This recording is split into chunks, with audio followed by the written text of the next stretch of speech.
इस कार्यक्रम के प्रसारण पुण्यार्जक हैं श्री राजेंद्र प्रसाद जैन, श्रीमती ममता जैन, श्री प्रशांत जैन, श्रीमती दिव्या जैन, पारस जैन, श्री भरत जैन, श्रीमती सौम्या जैन एवं समस्त परिवार मुंबई। संसार में अनंत जीव हैं जो कि अपने अपने परिणामों के माध्यम से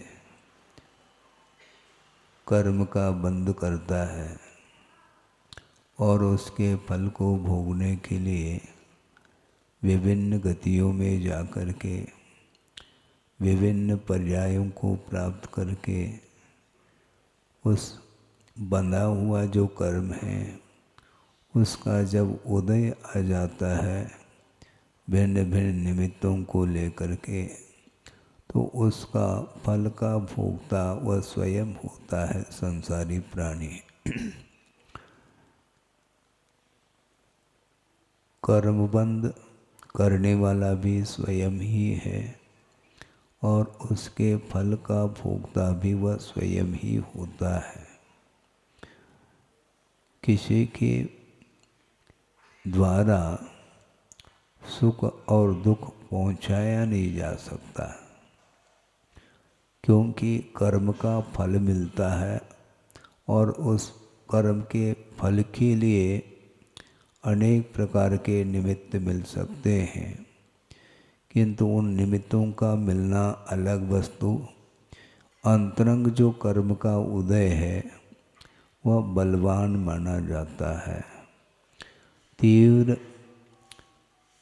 पुण्य कर्म का जिसका उदय चल रहा है उसको कोई भी दूसरा व्यक्ति दुखी नहीं बना सकता। तीव्र साथ से पुण्य का उदय चल रहा है तो वह कहीं भी रहे, चाहे वह वन में रहे अथवा भवन में रहे, उसको कोई भी बाध्य करके दुखी नहीं बना सकता। और इसी प्रकार तीव्रतम पाप कर्म का उदय जिसे हुआ है उसको कोई भी व्यक्ति सुखी नहीं बना सकता। सुख और दुख दूसरे के द्वारा नहीं मिलता, किंतु अपने किए हुए कर्म के उदय के कारण उसका उपभोग करता रहता है। इसलिए जो सम्यक दृष्टि होता है अथवा सम्यक दर्शन के वह अज्ञान का परिणाम माना जाता है। इसलिए प्रतिदिन स्वाध्याय आदि करके वह अपने परिणामों को संभालता रहता है और संभालने वाला असंयमी नहीं हो सकता। असंयमी कभी भी अपने परिणामों को संभाल नहीं पाता, इसलिए वह दूसरे के ऊपर टूट पड़ता है। दूसरा यदि मान लो आपके लिए सहयोग दे रहा है तो वह आपको मित्र के रूप में स्वीकार करता है, और आपके द्वारा उसके लिए कोई सहयोग नहीं मिल रहा है, प्रत्युत कोई बाधा उपस्थित हो रही है तो उसको वह शत्रु के रूप में स्वीकार करता है। जबकि शत्रु और मित्र वस्तुतः देखा जाए अपने आत्मगत जो पापमय परिणाम हैं वे ही शत्रु हैं, और जो रत्नत्रय आत्मक जो धर्म है वही हमारे लिए बंधु अथवा मित्र है। इस प्रकार आगमकारों ने कहा है। कहा तो है, पढ़ते हुए चले जा रहे हैं और कदम कदम पर एक दूसरे के निमित्त को लेकर के वह हर्ष और विषाद का अनुभव करता है। ये कब तक करता चला जाएगा, इसका इतिहास क्या है और आगे कब तक करेगा, इसके बारे में कुछ भी नहीं कहा जा सकता है। जो व्यक्ति संयम के साथ, आस्था के साथ, धर्म के प्रति समर्पण भाव के साथ कुछ सोचता है तो वह अपने लिए भी अच्छा सोच सकता है और दूसरे के लिए भी अच्छा भाव उसके अंदर आ सकता है। लेकिन ये पुरुषार्थ कौन करे? स्वयं पुरुषार्थ नहीं करता और मुझे अधिक अंक मिल जाए, इस प्रकार वह छात्र सोचता है। उसका यह सोचना व्यर्थ चला जाएगा, क्योंकि चाहने से अंक नहीं मिलते। 365 दिन तक अध्ययन करना पड़ता है, और जो टीचर होता है वह पढ़ाता है और छात्र पढ़ता रहता है। लेकिन परीक्षा के समय पर वह खरा उतरे तो अंक मिल सकते हैं। अंक देने वाला कोई नहीं होता, टीचर कभी भी अंक देता नहीं, किंतु श्रम करके वह छात्र अंक ले लेता है, क्योंकि उसके अंदर योग्यता आ जाती है। इसलिए सुन रहे हैं कि हाँ, बरगी नगर में पंच कल्याणक महोत्सव होने जा रहा है, और उसके लिए सुना है मंगल के दिन पात्र चयन भी होना है, बताते हैं। और पात्र का चयन कोई दूसरा थोड़ी करता है, स्वयं ही चुन करके आता है। यदि पात्रता रखता है तो वह सामने आ जाता है। पता नहीं कितने लोग उसमें भाग लेंगे, उसमें अंक कौन अधिकतम लेकर के आता है वह हमारा विषय नहीं, उसके स्वयं का ही एकमात्र पवित्र भाव है। क्योंकि पद जो मिलते हैं पुण्य के संचय करने से ही पद मिलता है। असंख्य जीव हैं स्वर्ग में, और यहीं से वो पहुँचे हैं पुण्य का अर्जन करके, किंतु देव पर्याय का मिलना अलग वस्तु, और उस देव पर्याय में भी बहुत सारे पात्र होते हैं। वहाँ पर सौधर्म इंद्र भी होता है, कुबेर भी होता है, और बहुत सारे प्रतिइंद्र भी होते हैं, आदि आदि। विभिन्न प्रकार के पद को दिए हुए वो देव होते हैं। वो आपस में विचार कर सकते हैं कि इनको ये पद कैसा मिला है, सौधर्म इंद्र ये बने हैं। तो अवधि ज्ञान के माध्यम से जानने में आता है कि अतीत का इतिहास क्या रहा होगा इनका। जिन्होंने रत्नत्रय की आराधना बड़े निरपेक्ष भाव के साथ रत्नत्रय की आराधना की है, और रत्नत्रय की आराधना करने वाले का उद्देश्य जो होता है वह किसी पर वस्तु को प्राप्त करने के उद्देश्य से वह आराधना नहीं करता, बल्कि धर्म की आराधना वह पाप कर्म के क्षय को उद्देश्य बना करके ही वह आराधना करता है। तब कहीं जाकर के बड़े बड़े उपसर्ग और परिचय सहन करता हुआ भी वह अपने मन को विचलित नहीं होने देता, उसका मन चलायमान नहीं हो सकता। आप पढ़ सकते हैं वर्तमान युग में पांडव 5 हुए, उन 5 पांडवों के ऊपर भयंकर उपसर्ग हुआ। उनके शरीर में तपे हुए लाल सुर्ख लोहे के कड़े पहनाए गए। इसके उपरांत भी आंख खोल करके उन्होंने नहीं देखा कि किसने मेरे ऊपर उपसर्ग किया है। उस समय बात समझ में आती है, क्योंकि प्रैक्टिकल पेपर बहुत कठिन होता है। अन्य थ्योरेटिकल जो पेपर हैं बहुत सारे लिख सकते हैं, क्योंकि एक बुद्धि का आयाम है उसमें, किंतु प्रैक्टिकल जो पेपर है उसमें बहुत कठिनाई जाती है। आत्मा भिन्न है, शरीर भिन्न है, इस प्रकार वर्णन आता है, और आप पढ़ भी सकते हैं किंतु पढ़ना अलग है और आत्मा और शरीर को भिन्न महसूस करना ये बड़े बड़े साधकों के लिए भी दुर्लभ है। हम हीन सहनन के धारी भले ही श्रमण बने हैं या अलग वस्तु, चार दीवार के बीच में बैठ करके चर्चा करना अलग विषय है, किंतु मैदान में आ जाओ कहते हैं आचार्य। साधना यदि करना चाहो, थोड़ी सी रिमझिम बारिश भी हो गई तो छाते की आवश्यकता पड़ रही है ना।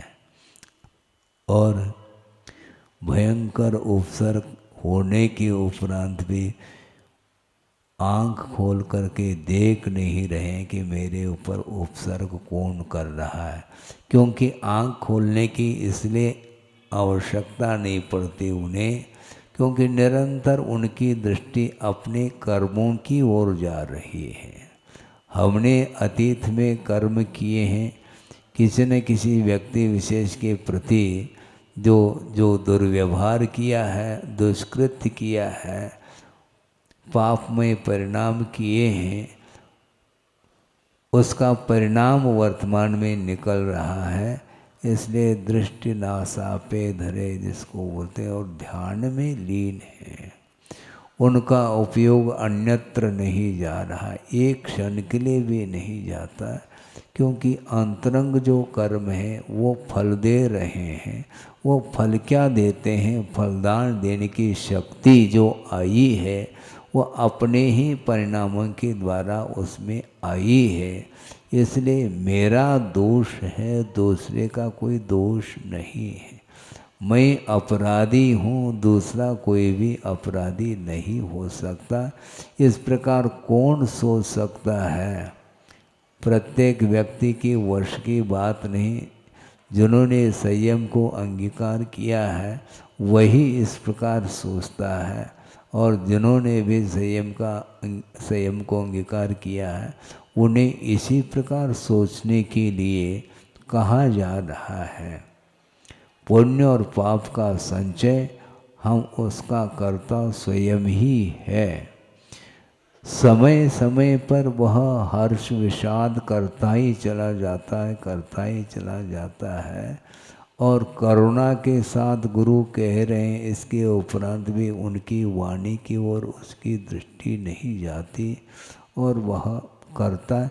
ऐसा क्यों होता है महाराज? होता कुछ नहीं है, किया है इसलिए हो रहा है। अब नियंत्रण रखना चाहिए। किया हुआ जो कर्म है वह फल देगा, किंतु उस कर्म के उदय में भी जो साम्य भाव रख करके आत्मा का चिंतन करता है अथवा कर्म का चिंतन करता है तो वह भविष्य उसका उज्जवल हो सकता है। आचार्य महाराज ने ये कहा कि देखो, अज्ञान दशा में जो कुछ किया है वो तो फल मिलेगा, इसमें कोई दो राय नहीं है, किंतु उस तीव्र पाप कर्म के उदय में भी पाप का ही बंध हो अनिवार्य नहीं। क्या कहा? पाप कर्म के उदय में ये अनिवार्य नहीं है कि वह पाप कर्म का ही बंद करें।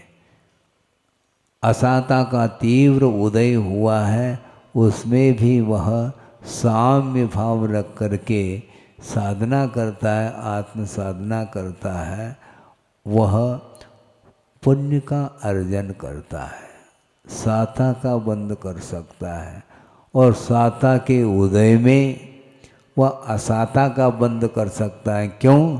साता के उदय में जो पुण्य की सामग्री मिलती है, फल मिलता है, उसको राग के साथ वह उसका उपभोग करना चाहता है। उस समय राग के साथ पंचेंद्रियों का पंचेंद्रिय के जो विषय हैं उनका उपभोग जिस समय करता है वह राग के साथ करता है, इसलिए पाप का अर्जन करता है। राग और द्वेष करेंगे तो निश्चित रूप से पाप का ही संचय होता है। आपको समझना है, हमें कुछ भी नहीं समझना, क्योंकि एक बार समझ में बात आ गई तो वह उससे ऊपर उठने का ही एकमात्र पुरुषार्थ करता है। आप अपनी यथाशक्ति, यथा बल जिसको बोलते हैं, उसके अनुरूप आप राग और द्वेष को कम करने का पुरुषार्थ करिएगा, क्योंकि अनंत काल व्यतीत हुआ है और आगे कितना व्यतीत होगा इसके विषय में कोई भी नहीं जान सकते हैं। हम क्या जान सकते हैं, क्योंकि वर्तमान में जो कुछ भी जानने में आ रहा है वह सारा का सारा परोक्ष है, प्रत्यक्ष कुछ भी जानने में नहीं आता है। पूर्व में आप कहाँ थे, किसके साथ आपका संबंध रहा, किस गति में थे, किस कुल में थे, इसका कोई भी भान नहीं है, इसलिए आप क्या जान सकते हैं। और वर्तमान में भी जो कुछ भी जानने में आ रहा है वह भी एक प्रकार से परोक्ष रूप से ही आता है। विश्वास के बल पर हम और आप चलते हैं। छोटा सा नवजात शिशु है, बालक है, थोड़ा बड़ा हो गया, मान लो थोड़ा बोलने लगा, तो उसके लिए परिचय देते हैं, ये तुम्हारे पिताजी हैं, ये माँ हैं, ये भाई हैं, ये बहन हैं। वो कुछ समझता है नहीं।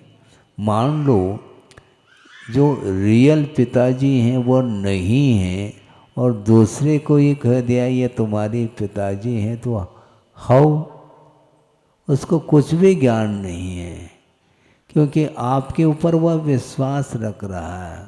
आपने कहा ये पिताजी, तो पिताजी कहने लग गया। इसको बोलते हैं विश्वास।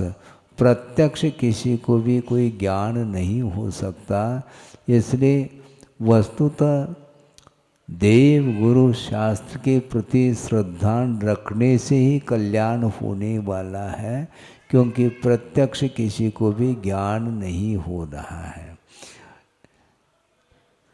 अतीत में 24 ही निकल गए हैं, वो भूतकालीन है।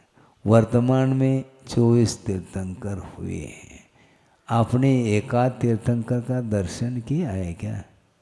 है बोलो, नहीं किया ना, फिर 24 हुए हैं, किस आधार से आप कह रहे हैं? शास्त्र में लिखा है महाराज, इसका अर्थ आपको श्रद्धा नहीं करना है हर हालत में। आपने देखा तो है नहीं। विदेह क्षेत्र में 20 तीर्थंकर विद्यमान हैं, यह भी जनवाणी ही कह रही है। आपको कोई भी प्रत्यक्ष कुछ भी नहीं देखने में आ रहा है, इसके उपरांत भी जो श्रद्धान करता है वह आगे उसका उत्थान हो सकता है। पंचेंद्र के विषयों के माध्यम से पाप का अर्जन होता है। इस प्रकार श्रद्धान करोगे तो धीरे धीरे पंचेंद्र के विषयों से आप अपने आप को ऊपर उठाने का पुरुषार्थ करेंगे। मोह छूटना खेल नहीं है, पर वस्तु के प्रति जो राग होता है वह आसानी से छूटता नहीं, क्योंकि संबंध आपने जो रखा है वो आपको आप स्वयं पुरुषार्थ करेंगे तो वह छूटेगा, छोड़ना पड़ेगा। है मंगल के दिन रिजल्ट है, परिणाम है, कौन कितना छोड़ता है परिग्रह को, ये देखना है। ये मेरा नहीं, ये पर है, मैं तो अकेला आत्म तत्व हूँ, ये कहना बहुत आसान है। ज्ञाता दृष्टा आत्म राम, ये कहना मैं मैं ज्ञानानंद स्वभावी हूँ, ये कहना बहुत आसान में, छाया में बैठे बैठे मैं ज्ञानानंद स्वभावी हूँ। फिर धन में आनंद नहीं आना चाहिए। जब धन में आनंद नहीं है, धनानंद मेरा स्वभाव नहीं है, तो आसानी से धन को भगवान के चरणों में चढ़ाओ, क्योंकि भगवान भगवान लेते ही नहीं। तुम पूरा पूरा जो है चढ़ा दो तो भी वो आँख खोल करके देखेंगे नहीं, क्योंकि उन्होंने छोड़ दिया है।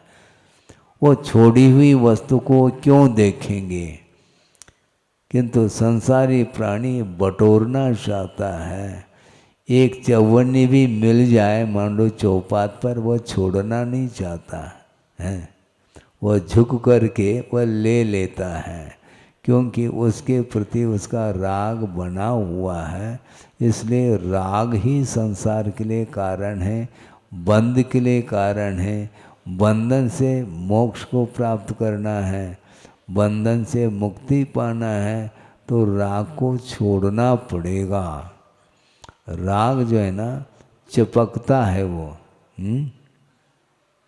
गोंद जानते हैं आप?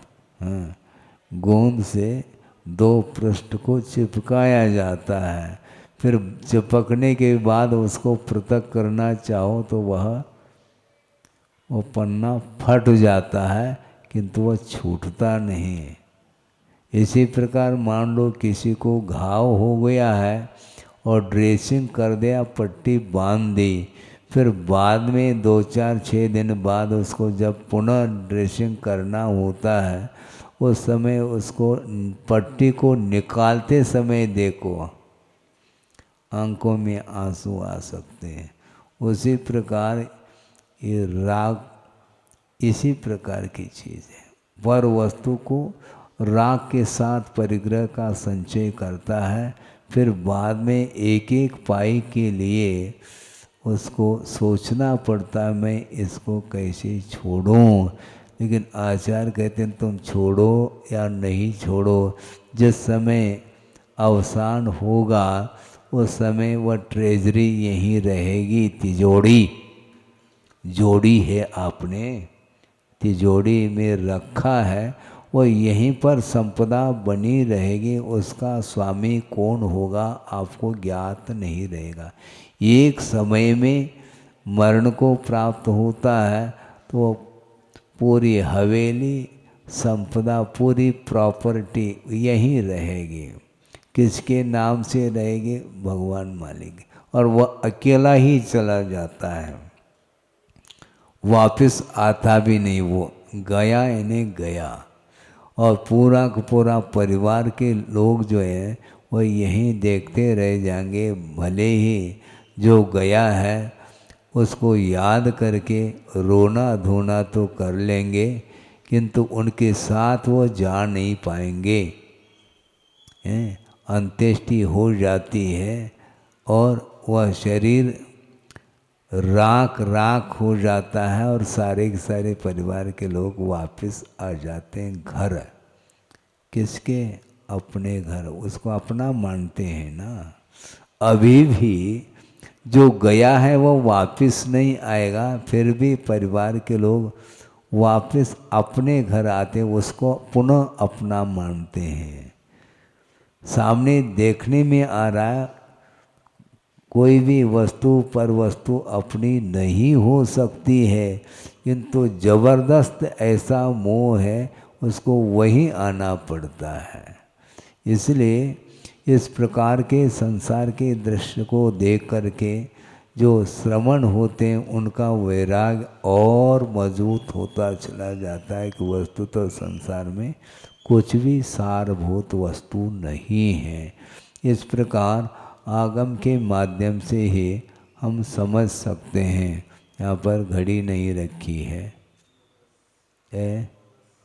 हाँ, इसीलिए हम ये कहना चाह रहे हैं कि काल अनंत व्यतीत हुआ है। कुछ ऐसे भी जीव संसार में हैं जो उनके लिए कोई किसी की पहचान ही नहीं है। एक इंद्रिय को लेकर के वह जी रहा है, उसके लिए कौन सहयोग दे सकता है? उनके दुख को दूर करने वाला कौन व्यक्ति है? एक श्वास में 18 बार जन्म और मरण कर रहा है, अनंत दुख का वो अनुभव कर रहे हैं, संवेदन उन्हें हो रहा है। इसके बाद भी उसके दुख को दूर करने के लिए कोई सक्षम नहीं है। मात्र एक इंद्रिय के द्वारा जी रहा है, उसके पास रसना नहीं, वह स्वाद नहीं ले सकता। और आप स्वाद लेते रहते हैं, टेस्ट, उसको टेस्ट आता ही नहीं, क्योंकि रसनेंद्रिय है ही नहीं उसके पास, वह सूंघ नहीं सकता। बगीचे में रंग बिरंगे फूल खिले हैं और बहुत सुगंधी फैल रही हैं, और उस सुगंधी को आप सूंघ रहे हैं, किंतु उसके नसीब में नहीं वह सुगंधी फैल रही है, लेकिन वह स्वयं सूंघ ले।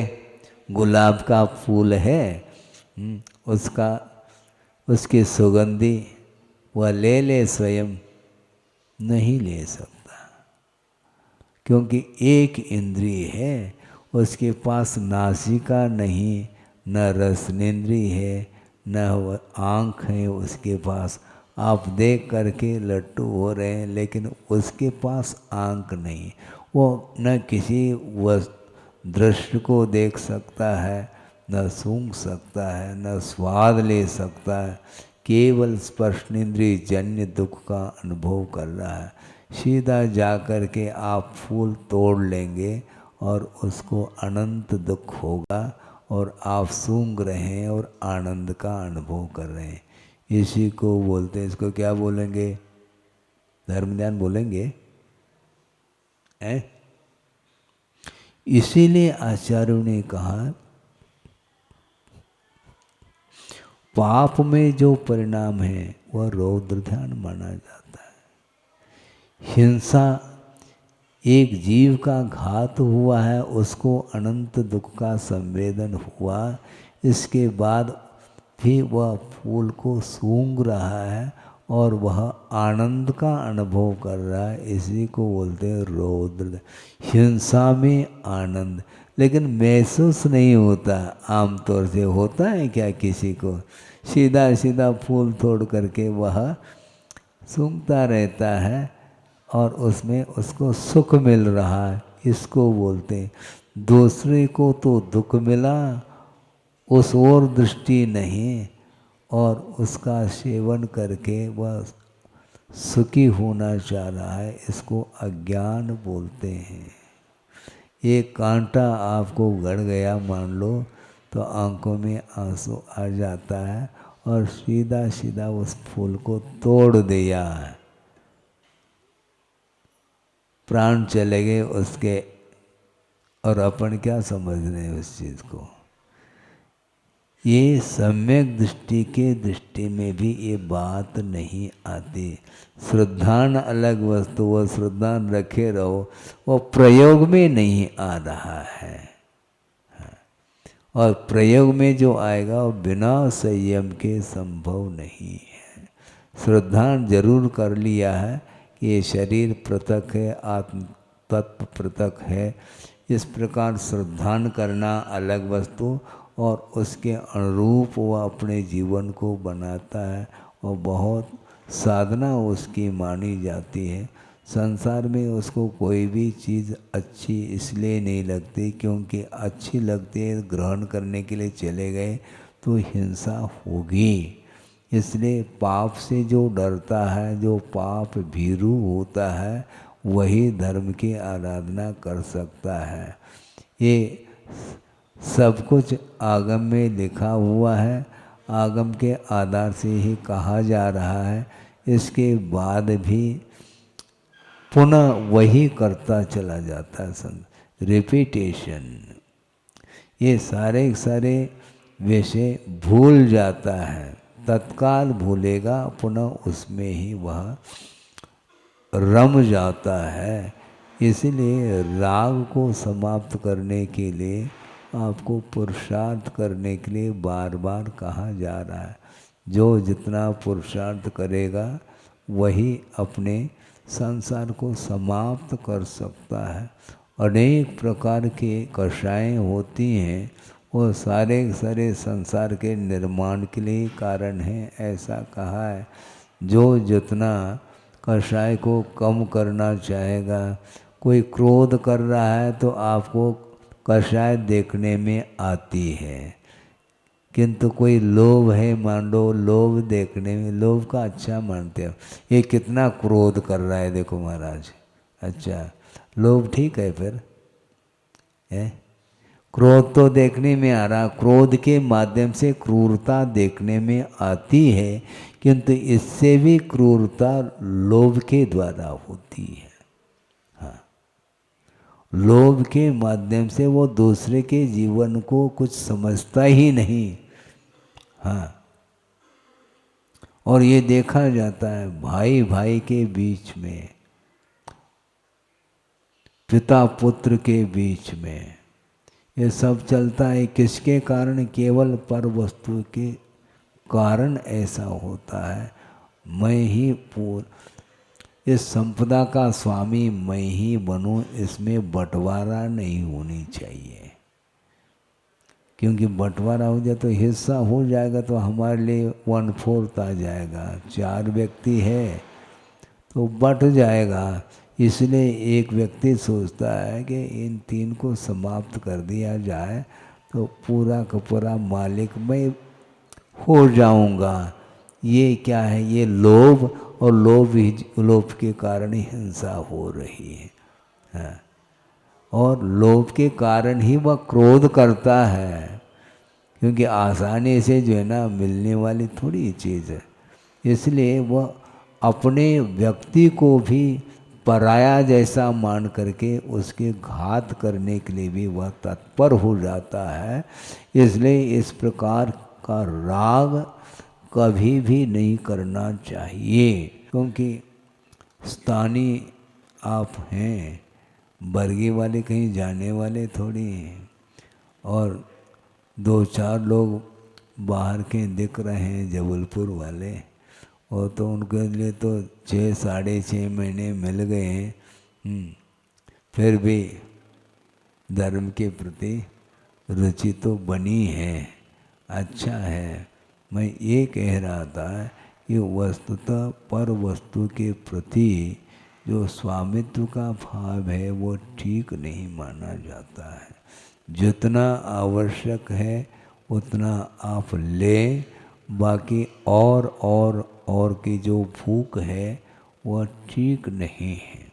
आपको भूख लगती है तो भोजन करते हैं, पेट भर जाता है, ठीक है। लेकिन महाराज पेट ही भरना है, पेट तो भर गया है, लेकिन पेट ही भरने के लिए वह रात दिन तत्पर है। क्यों? क्योंकि कल परसों बरसों की बात सोच रहा है।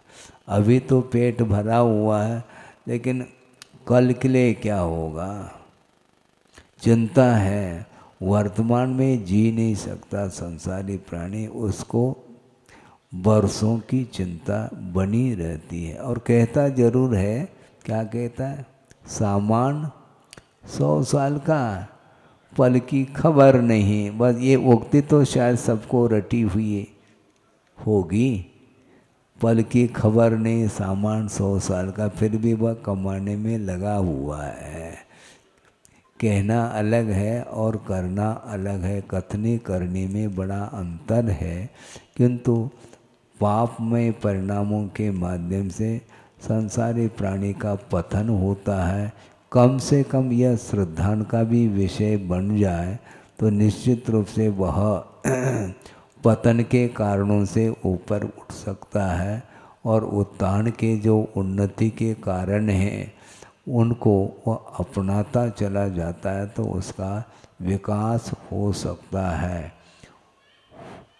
भावना तो हम रख सकते हैं पूरा का पूरा विश्व का ही कल्याण हो जाए, लेकिन कल्याण जो होगा वह स्वयं के पुरुषार्थ के माध्यम से होगा।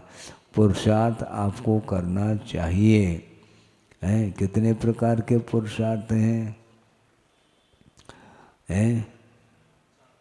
4 प्रकार के पुरुषार्थ हैं।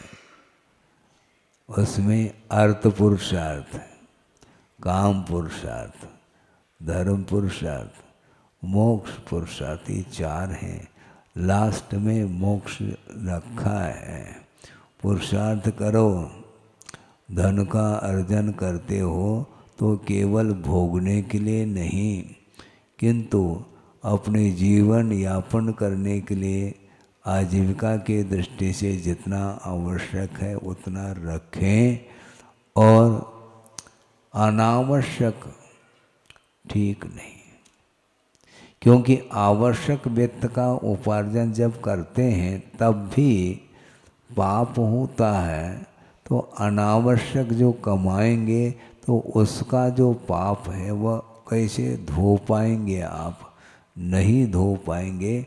इसलिए आसक्ति को कम करना चाहिए और जितना आवश्यक है उतना ही। अनुपात नहीं जानते हैं क्या आप? अनुपात समझ में नहीं आता। कितना ग्रहण करना सब जानते तो हैं। भोजन कितना लेते हैं आप? जितना आवश्यक उतना। थोड़ा बहुत भी यदि मान लो अनुपात से बढ़ जाए तो फिर देख लो, फिर डॉक्टर और वैद्य के पास जाने की आवश्यकता पड़ती है। क्यों? अतिरिक्त लिया है, ओवर जिसको बोलते हैं, वो ओवर ठीक नहीं। जितना आवश्यक है उतना ले, जितना डाइजेस्ट हो सके अपनी क्षमता के अनुरूप। और छोटा बालक है वो कितना लेता है? बहुत। वो दिन भर ले ले, लेकिन एक साथ लेने की क्षमता उसके अंदर नहीं है, वो उतना ही लेता है। और माँ शिशु का पालन करती है, वो इसी ढंग से करती है। वो धीरे धीरे धीरे वह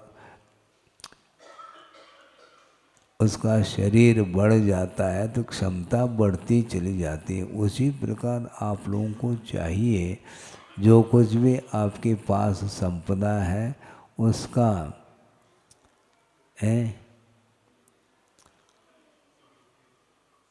अधिकतम 1/4 अपने पास रखो और बाकी प्रभु के सामने चढ़ाओ। देखेंगे कौन कितना चढ़ाता है।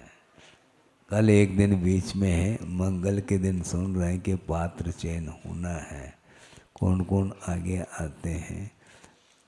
पुण्य का सदुपयोग करें, क्योंकि पुण्य का उदय होता है तो पुण्य का बंद किया है तभी उदय होता है। और पुण्य के उदय में संपदा मिलती है, किंतु उस संपदा का सदुपयोग करने के लिए भी पुण्य की आवश्यकता है। हाँ, वो अलग ही क्वालिटी का पुण्य होता है जिसके उदय से वो उस संपदा के प्रति भी राग समाप्त हो जाता है और धार्मिक कार्यों में उसको लगाता है। चिंतामणिम चिंतित वस्तुदाने त्वामंद मानस्य ममास्तु देवी। परम पूज्य आचार्य गुरुवर श्री विद्यासागर जी मुनि महाराज की जय। इस कार्यक्रम के प्रसारण पुण्यार्जक श्री राजेंद्र प्रसाद जैन, श्रीमती ममता जैन, श्री प्रशांत जैन, श्रीमती दिव्या जैन, पारस जैन, श्री भरत जैन, श्रीमती सौम्या जैन एवं समस्त परिवार मुंबई।